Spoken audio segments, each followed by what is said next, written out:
Assalamu alaikum dear students, how are you all? Hope you are fine and good. I am your Islamic teacher. This is your Islamic book. Please open your book and take out your page number 31. Let's begin today's lesson. आज मैं आपको इस video में सबक 7 आसमानी किताबों की reading करवाऊंगी। पिछली वीडियो में मैंने आपको सबक फरिश्ते पूरे कंप्लीट करवा दिया था। आज हम न्यू चैप्टर स्टार्ट करेंगे और इसकी आज मैं आपको रीडिंग करवाऊंगी। सबक 7 है आसमानी किताबें।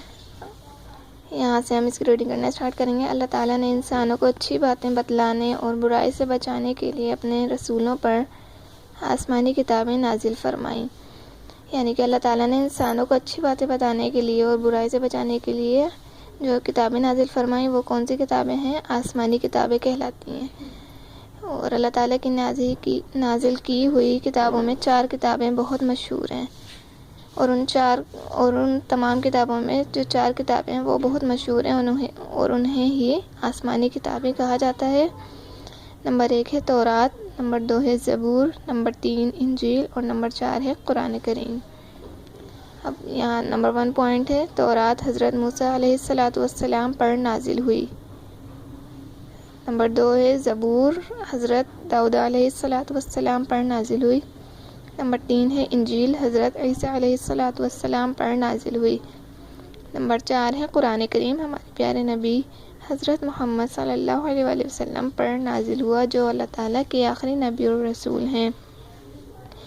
ये जो 4 किताबें हैं ये इन चारों रसूल पर नाजिल हुए और इनमें सबसे बड़ी किताब है कुरान करीम। और कुरान करीम किस पर नाजिल हुआ? हज़रत मोहम्मद सल्लल्लाहु अलैहि वसल्लम पर जो कि हमारे आखिरी रसूल हैं, अल्लाह ताला के आखिरी नबी और रसूल हैं।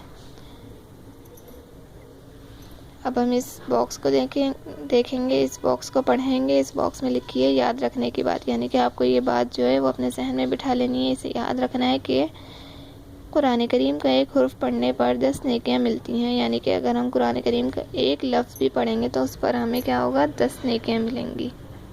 ये बात आपको याद रखनी है। इसके बाद हम यहाँ से पढ़ेंगे सब मुसलमान इन सारी किताबों को सच्चा मानते हैं। कुरान करीम अल्लाह ताला का कलाम और इसकी आखिरी किताब है। यानी कि इन तमाम किताबों में जो कुरान करीम है वो अल्लाह ताला की आखिरी किताब है। फिर इसके बाद है कुरान करीम नाजिल होने के बाद पिछली तमाम आसमानी किताबें मनसूख हो गई हैं। यानी कि वो किताबें अब ख़त्म हो गई हैं। यानी कि जब कुरान करीम नाजिल हुआ तो उसके नाजिल होने के बाद जो पिछली ये जो 3 किताबें थीं इनकी वैल्यू इतनी नहीं है। सबसे ज़्यादा अहम किताब कौन सी है? हमारे कुरान करीम है। ठीक है, ये सब आपको याद रखना है और उम्मीद करती हूँ कि आपको ये चैप्टर अच्छे से समझ आया होगा। आप ये अच्छे से पढ़िएगा, इसकी रीडिंग करिएगा। ठीक है, और ये आपको याद रखना है कि आसमानी किताबें कौन सी किताबें हैं जो कि अल्लाह ताला ने नाजिल फरमाई हैं और ये किताबें कितनी है? 4 हैं और इनके नाम वगैरह ये सब आपको याद रखना है। ओके, अल्लाह हाफिज़।